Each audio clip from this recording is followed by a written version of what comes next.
in a perfect situation. I let love down the drain. There's the pitch, slow and straight. All I have to do is swing and I'm a hero. But I'm a zero. Good morning. Welcome in. We talked to you after a pretty cool game on Friday night. For those of you that were able to be around for it, you know, anytime that you play a rival, it increases everybody's, you know, focus, or it increases everybody's desire to want to be there. And we've had some pretty special crowds in the field house since it's opened. I don't know. You guys would have to tell me, but I think that's as good of one as we've ever had. It may not have been the best, but it's in the conversation of it. I thought the crowd was phenomenal, and I thought it played a huge part in our success on Friday night. If you could have seen our guys in the locker room before the game, they couldn't wait to run out there and get playing. They're really, really excited, and you know, the crowd is a huge part of that. And I just wanted to, you know, pass along my appreciation for it, because it was a unbelievable atmosphere and a ton of fun for our guys. A ton of fun to coach in too. I thought that we played at a pretty high level. We had stretches in the game where we played pretty well. We had a stretch where we kind of let them back in it. They made a nice little run there at the end of the third, start of the fourth, that made it a one-point game at 32-31, and then we were able to just kind of get back and get a little bit more composed and play through some things that maybe we struggled with, and ultimately, you know, make a ton of plays down the stretch, hit a couple threes, made our free throws, took care of the ball late, did everything that we needed to, you know, when you're in a close game, to try to win it late. So, you know, it feels good for us. Moved to 6-4 on the year, and then, you know, that was a game on the 9th of January, and we hadn't played since the 30th of December. So, you know, there's a lengthy period of time off during a basketball season. In football, you're used to, you know, playing once a week. We were playing quite a bit, so then to have that break and come back and play, you know, played into a little bit about the way we were playing. And then this week we get to play 4 games. So, you know, it's kind of a balancing act, but I know that our guys would rather play than practice. So we got into practice yesterday that hopefully prepares us for a busy week. Go to North Kansas City tonight to open up conference play. They've got a good club. They do some things that worry me as far as what their guards can do. Really athletic, can really score, and are definitely going to pose us some problems. And then after Tuesday, we'll leave Thursday morning and go down to St. Louis, play 3 games out in St. Louis, Thursday, Friday, Saturday, in a tournament that Kirkwood High School is going to host. That is a phenomenal tournament. We're lucky to be invited to it, and looking to get away and play in that environment and see what we can bring. So excited about where we're at. Definitely have a lot to improve on, but after, you know, 10 games into the year, kind of looking back on it, I feel like we're on decent footing and know what we need to do to improve. So with that, I'll open it up to questions. Coach, with a huge win over Kearney, how do you think that will affect how the rest of the season goes? I think that the win versus Kearney gives us momentum. You know, I don't want to overstate it, but, you know, anytime you win a game, it's important because it gives you momentum. But to be able to beat a rival in that kind of an environment hopefully gives you confidence and gives you momentum. How it impacts us the rest of the year, you know, I think it gives us short-term momentum, which, you know, in our sport, you know, you got to kind of have a little bit of a short-term memory because you play so often. If you let things fester and build, then you can get yourself in a little bit of trouble where, you know, you've let stuff pile up. So I don't think you take the positives and you know, just absolutely, you know, make a list of them so you can feel really good about yourself. And I think you do the same thing with the negatives where you don't pile them up and not feel good about what you're doing. So the biggest thing is I know how much pressure our guys put on themselves for that game. I know how much they want to win it. I know how much it means to them. I know how much it means to our crowd. I mean, you know, I thought our student section was there was genuine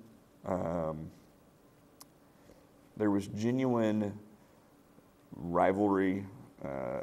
There was a feel of we support our school and we want our school to do well. So, I mean, I guess that's as well as I could say that without slipping up. But, you know, that's a big game for our guys. So to win it gives us some short-term momentum. I'm glad you're asking me that question and not asking me, well, now that you've lost against it, what does it do the rest of the season? Because I think that'd be a little tougher question to answer. So I'm just glad we were able to come out on top.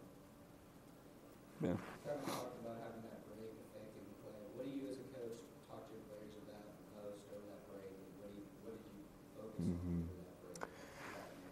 Well, the biggest thing this team's got to get better at is we got to do a better job of taking care of the ball. We turn the ball over all the dang time, and we turn it over in just the silliest ways sometimes. We had an outlet pass on Friday night, like the third possession of the game. We're basically not even guarded, and we throw it to the student section. And, you do stuff like that in a game, and it just, every possession's so critical for us, it just builds and builds and builds. And so we're constantly on these guys about taking care of the ball, making sure that we're valuing every possession. So that's the biggest thing we're working on over the break and really going forward with them. But then how to keep them fresh and yet keep them with a little edge over the breaks, kind of the balancing act for a coach. You want to make sure that you're letting them play at practice. You're giving them enough reps so that they've got their legs under them. They're confident going into games.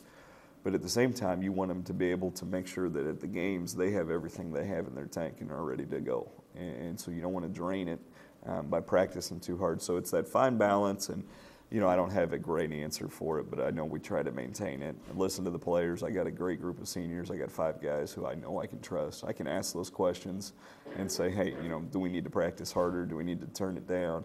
And I know that those guys will give me an honest answer, and so that helps immensely.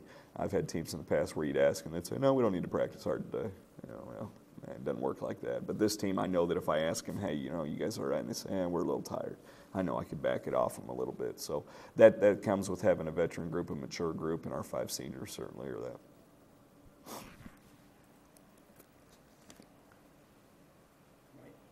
Mike Hughes had a huge dunk on Friday night. Does that lighten the crowd up? Does that bring some energy? Yeah, it absolutely does. I think it lights Twitter up too, from what I've been told. So, I can see that more often? yeah. I think it comes within the confines of how we were playing, which is what makes me feel really good. I don't think it was a play that was made outside of our offense or outside of what the other guys on the floor expect us to do. And so we were able to, when you make a play like that, it energizes everybody. If everybody's on equal playing field and then you make a play like that, your team rises a little bit. Well, what's it do to the other team? And the really good teams that are able to just maintain where they were. But I think that did a little something to maybe demoralize them a little bit or give them a little bit of doubt, so to speak. So, when you're in a game, when you got a player like that, you want him to make really good plays. You want him to make plays that give you positive energy, but at the same time, you want him to make sure that the other 4 guys on the floor who are playing with him know exactly what he's going to be doing, where he's going to be, because that allows him to make those kind of plays. And that was a play that was in the second half. In the third quarter, we were letting the game come to us. The game was evolving at that point, and we weren't forcing anything. So to make that kind of a play with the defensive attention that was being paid to him shows, 1, how patient our team can be, but 2, also how good he is. That play was, they played a little combo defense where, they had 4 guys playing zone and they had 1 guy playing man all night when Mike was in the game. And so Mike was the only guy that was guarded by a man, and Mike had 19 points, 17 rebounds, and 6 blocks. Well, that's a pretty incredible stat line if they're playing man on man, if they're playing just a pure zone defense. But to play a specialty defense to try to shut down one player, which I think is a good idea against us, and then for him to perform the way that he did, shows how good he is, but then also how our team allowed stuff to come to him, because we still score 48 points. Even though he has 19 of them, he doesn't even have half the points, so other guys had to play and make plays. But to answer your question, yeah, that play was a huge play. Got everybody really excited, and Mike's probably got it blown up in a poster in his room, and it's probably his new Twitter profile and everything else. But yeah, it was a heck of a play. It was a heck of a play. With this game against Kearney, your players were very motivated by themselves. You may not even have to motivate them. Come through the season, all the games lined up. You like that? What are you going to do to motivate them like they were on Friday? That might be the best question I've ever been asked in a press conference, because that's that's exactly what, as a head coach, you worry about. I gave the shortest pregame speech all year on Friday because you're right. I didn't have to worry about making sure that we were motivated. You want to know what I was worried about? I was worried about him being too motivated. I was worried about him being too excited. So I tried to temper the pregame speech with it being short, but then also getting them to focus because I knew how excited they'd be. So then you ask the question about, well, what's it do the rest of the games? And it's such an important question, and it's as if maybe you have inside information, but it's exactly what I told the team yesterday. And Tuesday's the biggest game of our year because it's our next game. And that's what we've always told our team, because I think if you've got a team that plays on highs and lows and plays on opponents or specific games or strength of crowds or those kind of things, then you're going to be on a heck of a roller coaster with a team. And I don't like that. I don't like roller coasters. So, the fact that Tuesday tonight won't have the same type of crowd, or guys might not be as motivated because of I shouldn't say not as motivated. I'd like to think my team's always motivated, maybe not as focused, because that's just the nature of dealing with kids, and playing as many games as we do. But what it'll do is a couple things, Alex. It'll tell me about my team. It'll tell me how we can refocus ourselves. How mature are we? Is it talk or is it actually action? And then the second thing is, it'll show me if what we say gets through to them, because we've really been harping on them.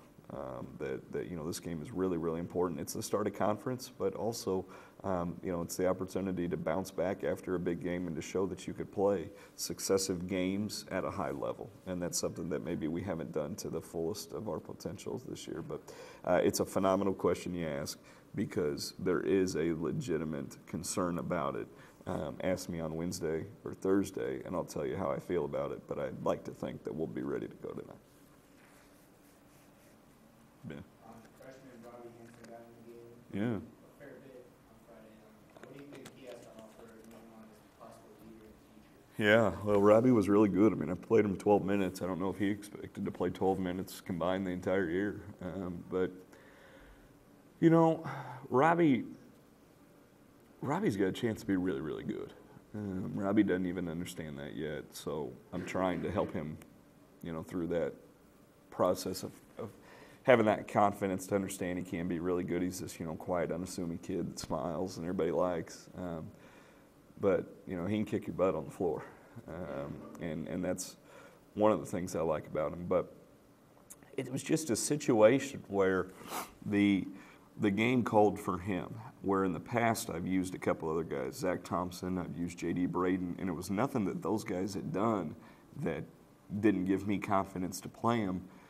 But with the pace of the game, with the defensive matchups the way we had them, and with what the defense Kearney was playing, Robbie, I thought, was the best person to put in that situation. And, boy, he performed well. I think he closed his eyes on the basket that he shot, the little backdoor layup. I mean, he just kind of threw it up there and it went in, so I've been giving him some grief about it. But he played well in 12 minutes, had a couple assists, made his field goal, did a really good job defensively on Moling, number 3 for Kearney, who was our main defensive focus. Well, you ask about going forward, I think he could be really, really good for us going forward. He's a freshman, so he's got a lot of games that can be played in his career. He's got a lot of strengths of things that we like to play with. So, I see a lot of potential in him. I hope that we can grow him. I hope we can develop him, because I don't want to talk about his potential. I want to be able to see his potential, and giving him some opportunities here and there. Hopefully it'll give him some confidence. But I feel really confident putting him in. I feel really confident putting him in the game. What does your team going to have to do specifically to be more capable? Well, they've got a kid, number 2, who averages about 18 points a game, and he's probably the best scorer that we're going to see in our entire league. So we've got to stop him, because he can score in a variety of ways, and I don't want him to get comfortable tonight, because if he gets comfortable, then everybody else on the team kind of feeds off him. So he'll be a key focal point. They are quick and athletic. So if we don't stay in front of them, they're just going to be going by us all night. And if they're going by us, it means they're shooting layups. And if they aren't shooting layups, but they're going by us, it means we're rotating, and it means they're kicking the ball out and shooting threes. If they make them, which they have, we could be in trouble. They average 5.7, 5.8 threes a game, so 6 threes a game. And for comparison, we average 3.5. So, almost double the amount of three-point makes. So it's a style thing. We will kind of, we might play a little slower, a little more deliberate, and they like to get up and down. I think that if we can take care of the ball, we put ourselves in pretty good shape, because then they've got to guard us, and that's something that I think works to our advantage when we're able to get out on our offense, execute things, make people guard us. I think people have a hard time with it. But what they worry me about is that they've got guys that can really, really score. They have a full confidence shooting it from any spot on the floor at any point. If they're making shots, they're going to be really, really tough to beat. But if we can make a miss and then we can execute without turning the ball over, I think we could put ourselves in pretty good shape. Thanks for coming in. Hope you guys learned something. Appreciate the questions. You guys did a really good job. It makes me feel good because it tells me you're paying attention to our team. Because the questions that you ask are things that are directly related to our team and how we're playing and what we're doing. So that makes me feel good. It also makes me appreciate the support, because I know I opened with that, talking to you about how the support helped our team on Friday night, but that was clearly evident. And so, as I've told you in the past, as I tell you now, and especially going forward, we appreciate it. We appreciate it very much, and our guys will continue to try to perform at their best and see what the rest of the season brings, but most importantly, we'll see what we can do Tuesday night against North Kansas City. So thanks for coming in. Hope to see you over there tonight. Perfect situation. I let love down the drain. There's the pitch.